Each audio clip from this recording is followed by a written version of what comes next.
네, 매일매일 각 분야 전문가들과 함께 생활 속 다양한 궁금증 해결해 보겠습니다. 자, 일상으로 사용되는 말이 나의 의도와는 상관없이 관계를 정의하고 있다면 여러분은 이 말을 바꿔서 사용하시겠습니까? 자, 올해 긴급재난지원금 지급과 함께 우리 삶 속에 등장한 단어가 있죠. 바로 세대주입니다. 자, 그런데 이 세대주가 우리의 의도와는 상관없이 가족 관계를 수직적으로 만든다고 합니다. 어떤 이유일까요? 자, 오늘은 어른이들의 슬기로운 언어 생활에서 함께 생각해보는 시간 가져보도록 하겠습니다. 함께 이야기 나눌 분 모셔보죠. 고려대 국어국문학과 신지영 교수와 함께합니다. 안녕하세요. 안녕하세요. 이 시간은 네. 늘 기다리는데 너무 안 오는 것 같아요. 네. 금요일에서 월요일로 바뀐 거. 예. 또 이제 조금 약간 매주 변하죠? 했으면 좋겠어요. 저도 좋습니다. 매주 아침에- 좋은 분들하고 같이 이야기하면 너무 좋죠. 그러니까요. 아침에 오시는 길은 어떻게 괜찮으셨습니까? 네, 좀 비가 많이 왔지만 다행히 네. 문제는 없었습니다. 알겠습니다. 네. 자, 태풍으로 많은 피해가 발생하고 있는데 부디 더 이상의 피해 없이 좀 지나가길 바라보겠습니다. 자, 세대주 올해 긴급재난지원금 지급과 함께 자주 사용한 것 같고요. 사실 그 이전에는 딱히 사용할 일이 없었던 그런 단어 같은데 네. 이제 2차 재난지원금 지급 이야기가 나오니까 또 네. 들려올 것 같기도 합니다. 이전에 조금 문제가 있었으니까 그런 부분을 보완해서 나오지 않을까 이런 생각도 드는데 네. 자, 그런데 세대주가 어떤 고민을 해야 하는 단어입니까? 우선 형진 씨 이렇게 세대주라는 단어를 딱 떠올리면 어떤 머릿속에 그림이 이렇게 떠오르죠? 아, 세대주요? 네, 세대주 그러고 머릿속에 이렇게 그림을 그려보면 네네. 이상 어떤 인물이 떠오르잖아요. 뭐 그 인물의 예. 성별은 뭐죠? 남자, 네, 왜 그럴까요? 아버지, 뭐 가장. 그러네요. 예. 네, 정말 그런 게 우리 머릿속에 가지고 있는 어떤 건데 예. 사실은 세대주는 누구나 될 수 있거든요. 예. 남성이든 여성이든 누구나 될 수 있는데 왜 우리는 그렇게 생각할까? 그리고 왜 재난지원금이 1차 재난지원금이 세대주를 통해서 지급되었을까? 이런 것에 대해서 우리가 좀 생각해 봐야 되지 않을까라는 생각을 하면서 예. 우리 형진 씨 가정의 세대주는 누군가요? 저희 부모님과 함께 살 때는 아버지였고 네. 지금은 저입니다. 대부분 뭐 다 그렇지 않을까요? 네, 그 가구를 분리했군요. 예. 그래서 지금 이제 분리된 가구에서는 본인이 세대주가 제가 된 거죠. 세대주여서 긴급재난지원금도 제 통장으로 들어왔고 제가 네. 썼습니다. 그런데 저는 사실은 예. 우리 어른이들에게 예. 여쭤보고 싶어요.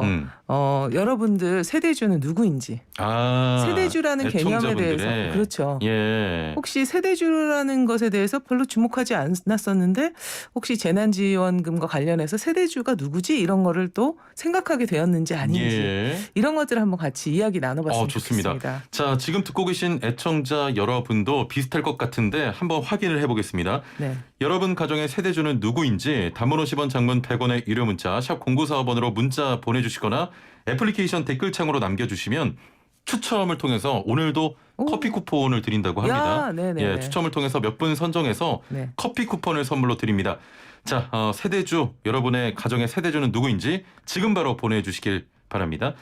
자, 그런데 이 네. 세대주를 사용하면서 우리가 좀 어떤 고민을 해야 되는 걸까요? 그 세대주라는 단어를 보면요. 세대주, 예. 주인이라는 주자가 있죠. 예. 주인 주자예요. 자, 세대주 사전적 정의를 보면 이렇게 되어 있습니다. 세대의 주인이 되는 사람 예. 이렇게 되어 있는데 그러면 세대의 주인인 사람이 있고 그다음에 각 세대의 어떤 주인이 아닌 사람이 있다? 그렇네요. 그러면 주와 종의 관계라는 꼭 가족을 바라보는 건 아닐까? 예. 그렇게 붙여진 이름은 아닐까? 이 세대주란 단어에 대해서는 두 가지를 좀 나눠서 생각해 봐야 되는데요. 예. 여러분 세대 그러면 어떤 뜻이 딱 떠오르세요? 세대. 세대요? 네. 그 단어만 세대. 들었을 때? 그렇죠. 그 뭐 이렇게 나이로 그렇죠. 구분하는 세대? 제너레이션이라는 예. 그런 뜻이 딱 떠오르죠. 예. 근데 사실 이 세대라는 말보다는 우리가 가구라는 말로 이렇게 바꾸면 훨씬 더 편안하게 들어오죠. 예. 우리가 1가구 1주택 할 때 1가구. 가구의 구성원이 몇 명이냐라든지 가구 수가 여기 얼마나 되냐 이렇게 얘기하는데 그렇네요. 그렇죠? 예. 그게 훨씬 더 우리한테 편하게 들어오는데 그렇습니다. 세대라는 말이 있잖아요. 예. 이 세대라는 말은 사실 일본을 통해서 들어온 말이에요. 일제 강점기 때. 예. 또 그래서 그렇군요. 그렇죠. 예. 한국의 이제 문헌을 보면 일본 사람들이 이제 만들었던 어떤 신문에서 예. 처음 사용이 보입니다. 세대라는 말의 사용이요. 그래서 이제 사전을 찾아보면 가구라는 말로 순화하자 이렇게 돼 있습니다. 예, 예. 그 순화가 뭐 일본에서 꼭 들어왔기 때문이라기보다는 우리가 세대하는 것보다 가구 이러는 게 훨씬 더 잘 와닿죠. 그렇습니다. 잘 이해가 돼요. 이해가 되죠. 예. 좀 더 쉬운 말로 바꾸자. 우리가 일상적으로 쓰는 말로 바꾸자. 이런 취지고요. 예. 그다음에 또 하나는 그러면 이제 가구로 바꾼다고 해서 가구주라는 개념은 괜찮은가? 이것에 대해서 한번 생각을 해보자는 그것도 겁니다. 안 될 것 같아요. 안 될 것 같아요? 예, 예. 왜 그렇게 생각하셨어요? 아까 말씀하셨던 것처럼 네네. 뭔가 주종 관계, 상하 관계가 그렇죠. 생기는 단어잖아요. 예. 그래서 사실은 이 문제에 대해서도 굉장히 많은 사람들이 목소리를 높였습니다. 예. 그런데 평소에는 세대주, 가구주라는 것이 존재하는지도 몰랐죠. 예. 사실 저도 이번에 재난지원금을 받으면서 우리 가구에 남편이 세대주라는 걸 처음 알게 된 거예요. 예. 근데 언제 정했지 우리가? 한 번도 이렇게 같이 그렇죠. 논의를 하고 정해 본 적이 네, 없어요. 그냥 자연스레 그렇게 됐잖아요.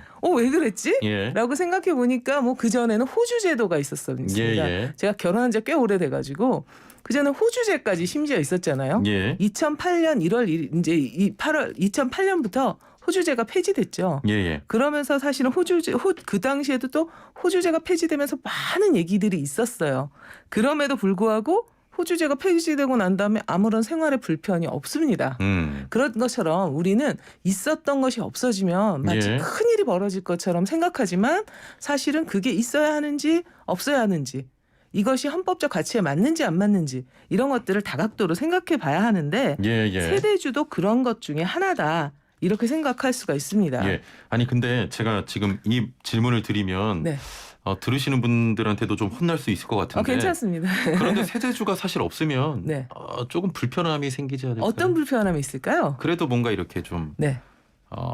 그 가정에서 네. 뭔가 도맡아 하는 그런 이렇게 누구를 정해놓고 네네. 말하기 두렵다 이거.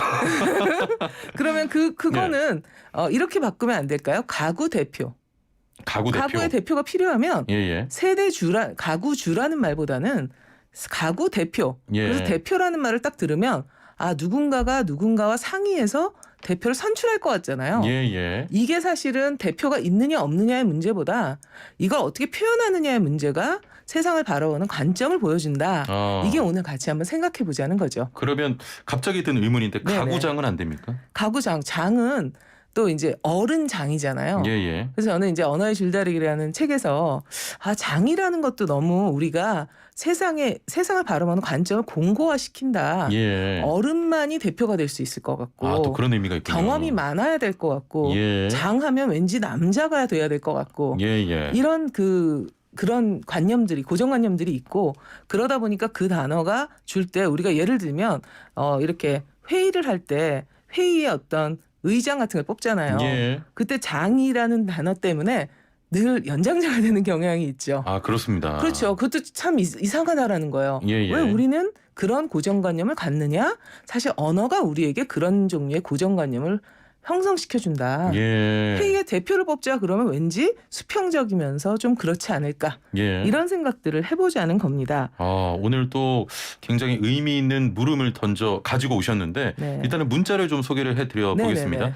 3508번님께서는 세대주는 엄마요 하셨고 네네. 1103번님 세대주는 아이 이름으로 이선입니다 이렇게 하셨고 0279번님께서는 우리 집 세대주는 접니다. 저는 40대 를 넘은 여자고요. 지역 이동 이사하면서 아버지를 세대원으로 바꿨다 이렇게 말씀하셨고 네네네. 0421번님 세대주는 와이프인데요. 그러면 마음이 편하죠. 갈등도 없어요. 네. 보통 지금 주시는 답변들이 여자분들이 또 세대주가 꽤 많은 것 같고 5678번님께서는 세대주 저희는 4인 가족인데 가장인 제가 세대주입니다. 별 생각이 없었는데 나라의 주인은 국민인 것처럼 세대주는 세대원 전부가 돼야 되지 않을까요? 또 이런 의견 주셨네요. 네, 정말 역시 우리 어른이들 이 시간을 애청하시는 어른이들은 정말 대단한 어른이들이라고 생각합니다. 예. 근데 재밌는 건요. 통계를 보면 우리가 가지고 있는 고정관념이 얼마나 영향을 미치는지를 보여줘요. 예. 세대주가 우리 배우자가 있는 가구 그러니까 유배우자 가구라고 통계청에서는 이야기하는데 통계청 지표를 보면요. 2011년에서부터 2019년까지 유배우자 가구의 세대주가 성별이 무엇인지에 예, 예. 대해서 나옵니다. 자, 2019년 몇 퍼센트 정도의 세대주가 남자일 거라고 생각하세요? 저요 그래도 거의 80%일 것 같은데요. 86.3%입니다. 90%에 육박하죠. 예예. 2011년에는 90%가 넘었어요. 그러니까 90.1%에서 9년 만에 그래도 3.8%밖에 여성의 비율이 높아지지 않았어요. 예예. 그러니까 세대주가 가지고 있는 그 주인이라는 그 개념이 굉장히 공고하게 있는 게 아닌가. 그런 가부장적인 문화가 그대로 담긴 건 아닐까. 예. 이런 생각을 해보게 됩니다. 자, 그런데 이 세대주라는 개념 아까 없으면 좀 불편할 것 같다라고 했잖아요. 예. 근데 사실 없이도 잘 살았거든요. 그쵸? 그러니까 전 세대주란 말을 잘 들어본 적이 사실은 없는 것 같긴 거의 해요. 없죠. 예예. 그 세대주는 사실은 행정 편의의 목적으로 만들어진 것이지 아. 우리에게는 전혀 의미가 없습니다. 예. 전 세계를 보면 세대주라는 개념을 가지고 있던 나라가 없어요. 예를 들면 특히 민주주의 국가에서는요. 예예. 심지어 일본은 1948년에 원래는 세대주라는 개념이 일본을 통해서 왔다 그랬잖아요. 예예. 근데 이 일본은 1948년에 헌법을 새로 만들면서 양성평등에 어긋난다 그래서 세대주라는 개념 없앴어요. 아 그렇군요. 그런데 예. 우리는 그거를 그대로. 지금까지도 가지고 있는데요. 1962년에 이제 주민등록법을 만들면서 예. 세대주라는 것을 이제 만들었고요. 그러면서 이제 주민등록법상에 주민등록 신고 의무를 가진 사람 예. 이게 이제 세대주다.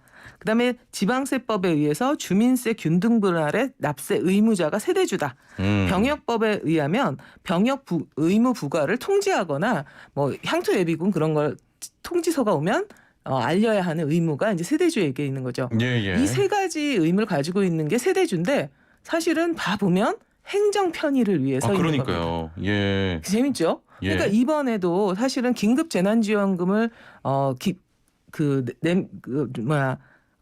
긴급 재난지원금을 주면서 예. 사실은 누구에게 어떻게 줄까가 정부가 좀 더 아주 심도 있게 생각을 해야 하는 것이 이게 그냥 행정이 그냥이 아니라 우리가 지향하는 나라가 어떤 나라인지 그 가치를 보여주는 게 행정이거든요. 예예. 그런데 그것을 그냥 그 가구 단위로 그리고 세대주에게 세대주에게. 이렇게 준다는 것이 과연 우리가 지향하는 대한민국의 가치, 헌법적 가치와 맞는 것인가? 예. 평등 가치에 어긋나는 건 아닐까? 이런 것들을 더 세밀하게 생각해야 될 것 같아요. 예. 그런 점에서 사실은 다른 지역의 어떤 지방자치제 같은 경우에는 아주 대표적인 게 경기도인데 예. 그냥 개인에게 다 줬잖아요. 그렇습니다. 예. 이게 그냥 단순한 문제가 아니다. 라는 것을 꼭 이야기하고 싶고요. 국가가 지향하는 가치가 좀 담겨 있는 그렇죠. 행정이라는 행동이다. 거는 예. 그걸 보여줘야 하는 것이니까요. 예. 그런데 우리가 과연 그런 행정이 그런 가치를 잘 보여주고 있는가를 우리 시민들이 잘 감시해야 한다라고 생각합니다. 그래서 사실은 여가부에서는 이런 종류의 4년 전에 이미 이런 세대주를 포함해서 이런 그 가족 평등의 개념을 좀 어긋나게 하는 그런 행정들을 다 이제 지적하면서 문제가 예, 예. 있다라고 얘기했고요. 사실 1차 재난지원금을 이제 할 때도 뭐 여러 가지 여성단체라든지 정의당이라든지 여러 사람들이 목소리를 높였지만 그 당시에는 그 목소리가 사실은 두드러질 수가 없었어요. 거의 안 들렸어요. 안 들렸어요. 사실. 예, 왜냐하면 지급하느냐 마느냐가 더 중요했기 때문에. 그렇습니다. 그런데 혹시나 2차에서도 그렇게 또 목소리가 덮이면 어떡하나. 예. 이런 것들이 사실은 굉장히 문제가 될 것 같아서 오늘 그 얘기를 꼭 한번 짚어봤으면 좋겠다라고 생각했습니다. 또 이번을 계기로 이런 또 논란들이 좀 촉발됐으면 좋겠습니다. 네. 애플리케이션 헤라님께서는 네. 세대주 말고 세대 대표 어떨까요?라고 하셨는데 일단은 네. 세대보다는 가구로 사용하는 것이 더 그쵸, 좋겠다 그쵸. 이런 말씀이었고요. 그렇죠. 지화님께서는 호주 세대주 모두 일제 때 사용한 단어죠. 맞습니다. 가구 대표 좋은데요 하셨는데 가구 대표 괜찮나요? 좋은 것 같아요. 저도 예, 예. 같은 걸 제안을 했는데요. 예. 아주 역시 어른이들은 들을 필요가 없을 정도로 수준이 높으신 것 같아요. 예, 그렇습니다. 같이 사실은 논의를 했으면 좋겠다라는 생각이 들어서요. 예. 적극적으로 문자로 좀 선생님들의 생각을 예. 들었으면 좋겠다는 생각이 듭니다. 그렇습니다. 그러면 이 네. 자녀나 다른 가족들은 세대주가 될 수 있는가요? 없습니까? 성인이면 다 세대주가 될 수 있습니다. 성인이면 네. 예. 그래서 가구에서 뭐 이렇게 논의를 해가지고 변경도 가능합니다. 예. 그래서 변경을 하려면 이제 그 현재 세대주 가구주가 동의를 해줘야 되는데 예. 동의 절차만 거치면 누구든 세대주가 될 수 있습니다. 성인이면. 예. 알겠습니다. 애플리케이션으로 메이비 제이님께서는 네. 단어 하나에도 생각을 많이 해봐야겠네요 하셨고요. 네. 좀 많은 분들께서 오늘 방송에 대해서 또 칭찬을 하고 계십니다. 아, 0279번님께서는 진짜 좋은 방송 세대주란 이름에 대해 다시 생각하게 됐습니다 하셨고요. 저 스스로도 제가 긴급재난지원금 제가 다 썼거든요. 네. 반성을 해보겠습니다. 네, 그래서 사실은 저도 그거를 통해서 굉장히 예. 많이 생각하게 됐습니다. 예, 알겠습니다. 자, 오늘 커피 쿠폰 당첨자는 0279번님, 8678번님, 0421번님께 드리도록 하겠습니다. 오늘도 역시 많이 배웠습니다. 시간이 너무 금방 갔네요. 아, 금방 가네요. 예. 자, 오늘도 많은 또 배움을 주신 고려대 국어국문학과 신지영 교수와 함께했습니다. 감사합니다. 감사합니다. 예.